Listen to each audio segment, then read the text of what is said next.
Hello दोस्तों। चलिए दोस्तों, फिर से आप लोगों का स्वागत है हमारे इंग्लिश स्पीकिंग कोर्स के टॉपिक नंबर 3 पार्ट 2 के अंदर। दोस्तों, लास्ट जो टॉपिक मैंने आपको पढ़ाया था, मैंने उस टॉपिक के अंदर टॉपिक 3 पार्ट 1 में मैंने जो आपको पढ़ाया था, मैंने उस टॉपिक के अंदर आपको बताया था कि जिन कामों को हमने रिसेंटली फिनिश किया है, जिन कामों को हमने रिसेंटली खत्म किया है, उन कामों को बताने के लिए हम वहां पे लगाते हैं हैव। जैसे अगर मुझे पूछना है क्या आप नहा चुके हैं, हैव यू टेकन बाथ। अगर आपको जवाब देना है मैं नहा चुका हूं, I have taken bath, I have not taken bath. मतलब इस तरीके से वहां पे मैंने आपको सिखाया था। और अगर आपने वो क्लास हमारी अटेंड नहीं करी है तो इससे पहले आप हमारे टॉपिक नंबर 3 को अटेंड करें, तभी आपको ये टॉपिक हमारा बेहतर तरीके से समझ में आएगा। और दोस्तों, साथ ही साथ मैं आपसे बोलना चाहूंगा, अगर आपने हमारे इस चैनल को सब्सक्राइब नहीं करा है तो पहले हमारे इस चैनल को सब्सक्राइब करें, ताकि आप हमारे इस इंग्लिश स्पीकिंग कोर्स का एक अच्छा हिस्सा बन पाए। चलिए दोस्तों, शुरू करते हैं। तो दोस्तों, लास्ट टॉपिक में जो मैंने आपको बताया था, वहां पे मैंने आपको फर्स्ट और सेकंड पर्सन के बारे में ही बताया था। लेकिन मैंने आपको स्टार्टिंग में, जब हमारा कोर्स स्टार्ट हुआ था, तो मैंने वहां पे आपको बताया था कि इंग्लिश स्पीकिंग कोर्स के अंदर यहाँ पे 3 लोगों को बहुत ज्यादा वैल्यू दी जाती है, फर्स्ट पर्सन, सेकंड पर्सन और थर्ड पर्सन। तो दोस्तों, अब हम बात करेंगे कि थर्ड पर्सन के लिए हम किस तरीके से बोलेंगे। सबसे पहले मैं आपको थोड़ा सा पीछे लेके चलता हूं। वहां पे मैंने आपको बताया था, अगर मैंने काम खत्म कर लिया है तो आई हैव वर्ब की तीसरी फॉर्म, इस तरीके से बताया था। लेकिन दोस्तों, यहां पर क्या होता है, जब हम थर्ड पर्सन के बारे में बात करते हैं तो वहां पर हम हैव ना लगा के वहां पे हम लगाते हैं हैज। आपने बहुत बार सुना होगा, एक हैज वर्ड होता है, हैज। तो दोस्तों, हैज जो है ये सिर्फ और सिर्फ थर्ड पर्सन के लिए यूज होता है, ये कभी भी फर्स्ट और सेकंड पर्सन के यूज नहीं हो सकता है। तो अगर मुझे थर्ड पर्सन के बारे में बताना है कि वो नहा चुका है, अगर मैं नहा चुका हूं, आई हैव टेकन बाथ, अगर मुझे बोलना है वो नहा चुका है, तो हम क्या करेंगे, यहां पे आई की जगह पे आ जाएगा हमारा ही, और उसके बाद हमारा आ जाएगा हैज, और फिर वही वर्ब की तीसरी फॉर्म। अगर मुझे बोलना है कि वो नहा चुका है, ही हैज टेकन बाथ। अगर मुझे बोलना है कि वो मार्केट जा चुका है, he has gone to market. अगर मुझे बोलना है कि उसने मोबाइल तोड़ा है, ही हैज ब्रोकन मोबाइल। तो दोस्तों, मैंने क्या बताया था आपको, वहां पे काम फिनिश होना चाहिए रिसेंटली, और हमें ये नहीं देखना है कि चुका है, चुकी, आया है या नहीं आया, लिया है, किया है, आया है नहीं आया। हमें बस इतना समझना है कि वो काम हमारा रिसेंटली खत्म हुआ है, चाहे हम उसको किसी भी तरीके से बोले। मैं खा चुका हूं, नहा चुका हूं, खा लिया है, नहा लिया है, खाना खत्म कर दिया है, या खाना खा लिया है, इस तरीके से मतलब कैसे भी बोल सकते हैं, लेकिन वो काम हमारा रिसेंटली फिनिश हुआ है, बस इतनी सी बात है। तो अगर मुझे बोलना है वो नहा चुका है, तो ही हैज टेकन बाथ। उसने पानी पी लिया है, ही हैज ड्रंक। तो ही हैज ड्रंक वाटर। उसने बर्गर खा लिया है, ही हैज, ईट होता है, ईट, एट, ईटन, तो ही हैज ईटन बर्गर। अगर मुझे बोलना है उसने मोबाइल तोड़ दिया है, तो तोड़ना होता है ब्रेक, ब्रोक, ब्रोकन। तो उसने मोबाइल तोड़ दिया, ही हैज ब्रोकन मोबाइल, या उसने मोबाइल तोड़ा है, ही हैज ब्रोकन मोबाइल। मतलब इस तरीके से हम थर्ड पर्सन के लिए बोलते हैं। और मना करने के लिए सेम वही रूल, कि जब हम मना करेंगे तो मना करने के लिए सबसे पहले हम यहां पे लगाते हैं नॉट। नॉट आता है हमारा हेल्पिंग वर्ब के साथ में। हेल्पिंग वर्ब हमारे यहां पे हैज है, और हैज से पहले हमारा आ जाएगा ही, और उसके बाद वर्ब की तीसरी फॉर्म। दोस्तों, यहां पे क्या होता है, या तो आप यहां पे ही लगाइए, या फिर यहां पे आप शी लगाइए, या फिर यहां पे आप किसी भी थर्ड पर्सन का नाम लगाइए। चाहे आप यहां पे राहुल बोल सकते हैं, चाहे आप यहां पे राम श्याम बोल सकते हैं, कुछ भी ऐसा वर्ड आप यहां पे लगा सकते हैं। ठीक है। तो he has taken bath, he has gone to market, he has not gone to market, he has not taken bath, इस तरीके से यहां पे बोल सकते हैं। और अगर हमें प्रश्न पूछना है थर्ड पर्सन के बारे में, तो प्रश्न पूछने के लिए भी मैंने सेम वही रूल हम फॉलो करेंगे, जो हम स्टार्टिंग से बताता हुआ आ रहा हूं मैं, कि प्रश्न पूछने के लिए हम हेल्पिंग वर्ब को आगे लेकर आ जाएंगे, बाकी सेंटेंस हमारे सेम रहेगा। तो दोस्तों, यहाँ पे हमारा हेल्पिंग वर्ब आगे आएगा। तो हेल्पिंग वर्ब को अगर हम यहां से उठा के यहां लेके आते हैं, तो सबसे पहले आ गया हमारा हैज, उसके बाद आ गया हमारा ही, और वर्ब की तीसरी फॉर्म, और ये हो गया हमारा क्वेश्चन।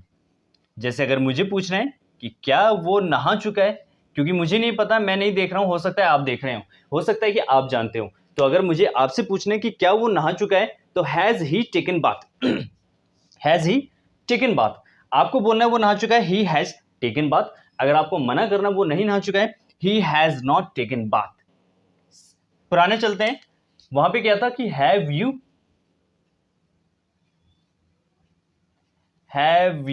और वर्ब की तीसरी फॉर्म, ये हमारा क्वेश्चन में था, और उसके बाद मना करने के लिए था आई हैव नॉट।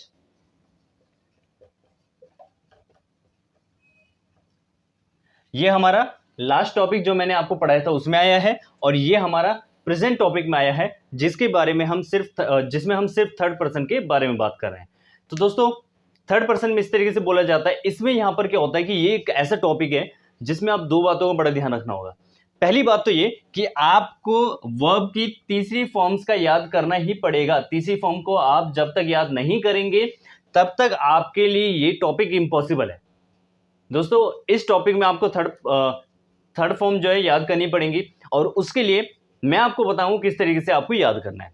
तो सबसे पहले मेरा प्रश्न है आपसे, आप मुझे जवाब दीजिएगा, हैव यू टेकन बाथ? तो आप क्या बोलेंगे? I have taken bath. और अगर आज नहीं नहाए आप तो आई have not taken bath.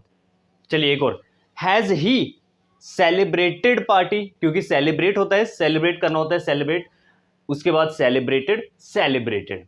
So has he celebrated party या हैज ही सेलिब्रेटेड बर्थडे? आप क्या बोलेंगे? He has celebrated birthday. मना करना है तो he has not celebrated birthday. तो इस तरीके से हम बोलेंगे थर्ड पर्सन के लिए। अब मैं आपको दोस्तों बताऊंगा कि वर्ब की first form, second form, third form क्या है और उनको किस तरीके से याद करना है। इसके लिए चलिए इसको मिटा देते हैं पहले। तो वैसे तो इंग्लिश में बहुत सारी वर्ड की फॉर्म्स होती है, जितनी भी वर्ब्स हैं या जितने भी एक्शंस हैं, हर वर्ब के 3 फॉर्म्स होती हैं, first form, second form, third form. लेकिन मैं आपको एक बहुत ही सिंपल चीज़ बताने वाला हूँ जिससे आपके लिए बहुत ही ज़्यादा आसान हो जाएगा। दोस्तों होता क्या है कि इंग्लिश में अप्रोक्सीमेटली 100 से 120 वर्ब ऐसे हैं जिनकी फॉर्म्स अलग होती हैं। मतलब जैसे कुछ इस तरीके से बिगिन, बिगेन, बिगन, ठीक है, ब्रिंग, ब्रॉट, ब्रॉट, कुछ इस तरीके से सेकंड फॉर्म और थर्ड फॉर्म अलग हो जाती है। लेकिन मैं आपको बताना चाहूंगा इस दुनिया के अंदर जितनी भी वर्ब्स हैं, जितने भी एक्शंस हैं, लगभग 100-120 को छोड़ के सभी में सेकंड फॉर्म और थर्ड फॉर्म में ईडी ही लगता है।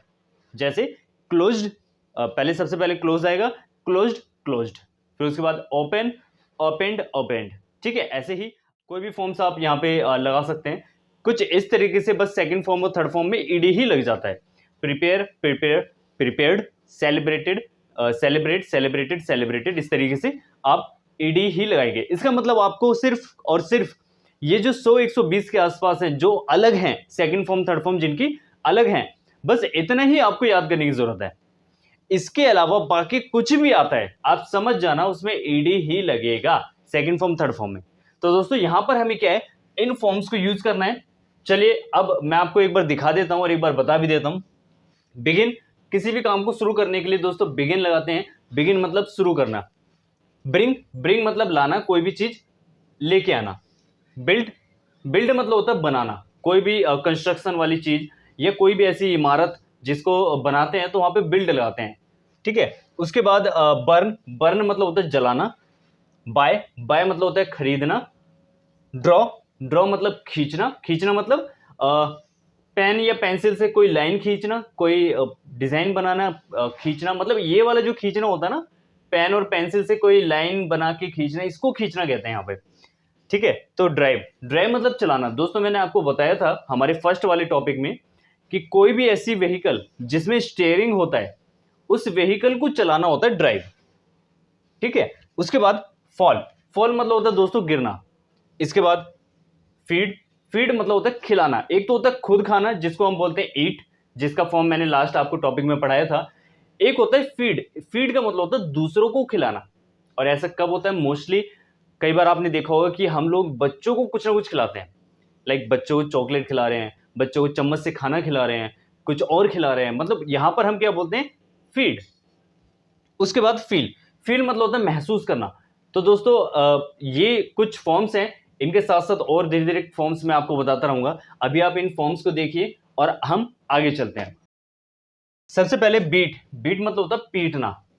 फिर उसके बाद बिकम, बिकम मतलब बनना, बाइट, बाइट मतलब काटना, मतलब दांतों से काटना, कैच, कैच मतलब पकड़ना, कट, कट मतलब काटना, वो किसी भी चीज से हो सकता है, चाहे चाकू से हो सकता है, ठीक है, या फिर आरी से हो सकता है, किसी भी चीज से। डिग, डिग मतलब होता है खोदना, फाइट लड़ना, फाइंड पाना, गिव देना, मेक बनाना, राइड चलाना या सवारी करना।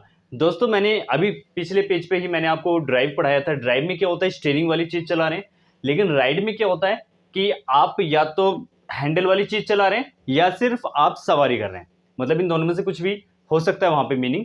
लाइक अगर मैं बोल रहा हूँ कि मैं बाइक चला रहा हूँ, आई एम राइडिंग द बाइक, लेकिन अगर मैं ऑटो में बैठ के पीछे सवारी कर रहा हूँ, ऑटो कोई और चला रहा है, so I am riding the auto, इसका मतलब I am riding the horse, मतलब मैं घोड़े की सवारी कर रहा हूँ। तो ऐसी जगहों पे हम राइड लगाते हैं। दोस्तों ये सेकंड पेज है आज का, जो वर्ब की फॉर्म्स बताता है। अब यहां पर हमें क्या करना है, इस टॉपिक के अंदर हमें सिर्फ और सिर्फ इन्हीं फॉर्म्स का यूज करना है। इनके साथ आप एक दो वर्ड और लगा सकते हैं, जैसे हैव यू बीटन राहुल, क्या आपने राहुल को पीटा है। अच्छा, हमारे बीच में कोई राहुल भी हो सकता है, सो नाम हम कुछ ऐसा लेते हैं जो कॉमन नहीं होता है। चलिए रामलाल, हमारे स्कूल में जो हमारे स्कूल में हमारे जो प्रिंसिपल हुआ करते थे वो बड़े ही स्ट्रिक्ट हुआ करते थे, तो हम ऐसे ही नाम लेंगे, या तो हमारे प्रिंसिपल का, या हमारे एक छोटू हैं, हमारे एक मित्र हैं पड़ोस में रहते हैं छोटू, हम उनका नाम ले लेते हैं, वो और बेटर होगा, है ना। हैव यू बीटन छोटू, क्या आपने छोटू को पीटा है, तो आप आंसर देंगे आई हैव बीटन छोटू या आई हैव नॉट बीटन छोटू, ठीक है। हैव यू बिकम इंजीनियर, क्या आप इंजीनियर बन गए हैं, तो मैंने क्या करा, एक वर्ड एक्स्ट्रा लगा दिया बस। So I have become engineer, I have not become engineer. उसके बाद हैव यू बीटन या have you caught, have you bitten, या फिर have you cut, have you dug, इस तरीके से आपको क्या करना है, अलग अलग फॉर्म्स का यूज करके आपको बस अपनी प्रैक्टिस करनी है। साथ ही साथ मैं आपको बोलूंगा कि आप अपनी नोटबुक में होमवर्क भी बनाएं। होमवर्क कैसे बनेगा, जो भी मैंने पिछले पेज पे आपको बताया था कि ऐसे ऐसे सेंटेंस बनते हैं, first person, second person, third person के लिए रूल्स बताए थे, तो आपको उन्हीं रूल्स पर ये वर्ड्स लगा के बस आपको होमवर्क करना है। लाइक पहला आप जो रूल फॉलो करेंगे उसमें आपने, मान लेते हैं आपने कट लगाया, तो आपको क्या करना है, have you cut vegetables, so I have cut vegetables, I have not cut vegetables. एक लाइन छोड़िए, अगला वर्ड लीजिए, have you fought with Rahul, I have fought with Rahul, I have not fought with Rahul. एक लाइन छोड़िए, अगला लीजिए, have you given interview, I have given interview, I have not given interview. तो इस तरीके से आपको होमवर्क करना है दोस्तों। और इसके अलावा और भी बहुत सारी वर्ब की फॉर्म्स होती हैं जो मैं आपको धीरे धीरे हमारे कोर्स के बीच में बताता जाऊंगा। और अगर ये वर्ब की फॉर्म्स आपको जल्दी चाहिए, आप जल्दी उन पे प्रैक्टिस करना चाहते हैं, तो आप हमारी इस वीडियो के नीचे कमेंट बॉक्स में आप वहां पे कमेंट करिए कि आपको सारी फॉर्म्स इंस्टेंट चाहिए, तो हम आपके जो व्हाट्सएप नंबर होगा आपका, हम आपके व्हाट्सएप नंबर पे सारी फॉर्म्स भेज देंगे ताकि आप जल्दी से प्रैक्टिस कर पाए। तो दोस्तों मिलते हैं आपसे नेक्स्ट वीडियो में। जय हिंद दोस्तों।